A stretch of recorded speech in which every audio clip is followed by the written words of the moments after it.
மகாபாரதத்துல துரியோதனன் எப்படி இறந்து போனான்ற கதையை தான் இப்ப நாம பார்க்க போறோம். அதுக்கு முன்னாடி சேனலை சப்ஸ்கிரைப் பண்ணிருங்க. கௌரவர்கள் 100 பேருக்கும் பாண்டவர்களுக்கும் குருஷேத்திர போர் நடக்குது. ஒவ்வொரு நாளும் நிறைய பேர் செத்துக்கிட்டே இருந்தாங்க. கடைசியா இது 18வது நாள். ஏற்கனவே நிறைய கௌரவர்கள் செத்து போயிட்டாங்க. கடைசியா இருந்தது துரியோதனன் மட்டும்தான். அப்போ துரியோதனனுக்கு ஒரு பயம் வந்துச்சு. எப்படியும் பீமை நம்மள அடிச்சே கொன்றுவான், அதனால ஏதாவது பண்ணணும்னு யோசிக்கிறான். துரியோதனன் தன்னோட அம்மா காந்தாரி கிட்ட போறான். என்ன சொல்றான்னா, அம்மா நீங்க ரொம்ப வருஷமா கண்களை மூடியே இருக்கீங்க, அதனால உங்களோட கண்களுக்கும் உங்களோட பார்வைக்கும் ஒரு தெய்வீக சக்தி இருக்கு. அதனால நீங்க கண்ணை திறந்து என்ன பாத்தீங்கன்னா என்னோட உடலுக்கு ஒரு பெரிய பலம் கிடைக்கும், அதனால எனக்கு மரணமே நிகழாதுன்னு சொல்றான். காந்தாரியும் தன்னோட அத்தனை பசங்களையும் இறந்துட்டோம், இவன் ஒருத்தனாவது உயிரோடு இருக்கட்டும்னு அதுக்கு ஒத்துக்கிறான். துரியோதனன் தன்னோட இடுப்பு பகுதியில இருந்து தொடைப்பகுதி வரைக்கும் பூக்களாலையும் இலைகளாலையும் ஒரு சிறிய ஆடை அணிஞ்சுக்கிட்டு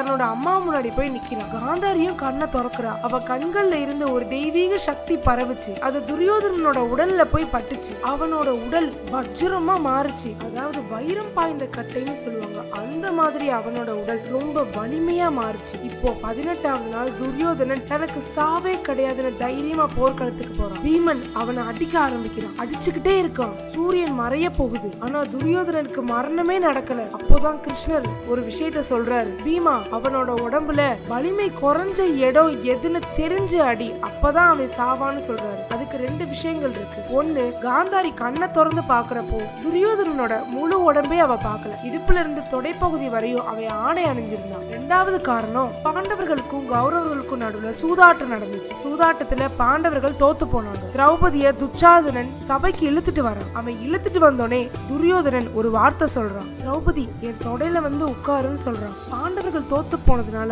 அவங்களாலே ஒண்ணும் பண்ண முடியல. அவமானத்துல திரௌபதி கூனி குறுகிதான் நின்னான். அதனாலதான் அவனோட தொடைப்பகுதி பாவங்கள் செஞ்ச பகுதியாகவும் வலிமை குறைஞ்ச பகுதியாகவும் இருந்துச்சு. இது பீமனுக்கு ஞாபகத்துக்கு வருது. அதனால பீமன் இப்போ தன்னோட கதையை வச்சு துரியோதனனோட தொடைப்பகுதியில அடிக்கிறான். அடிச்ச அடியில துரியோதனன் அங்கேயே செத்து போறான். கடைசியா குருஷேத்திர போர்ல 18வது நாள் துரியோதனன் தோத்து போய் பாண்டவர்கள் ஜெயிச்சாங்க. இந்த மாதிரி நிறைய கதைகளுக்கு நம்ம சேனலை சப்ஸ்கிரைப் பண்ணிருங்க.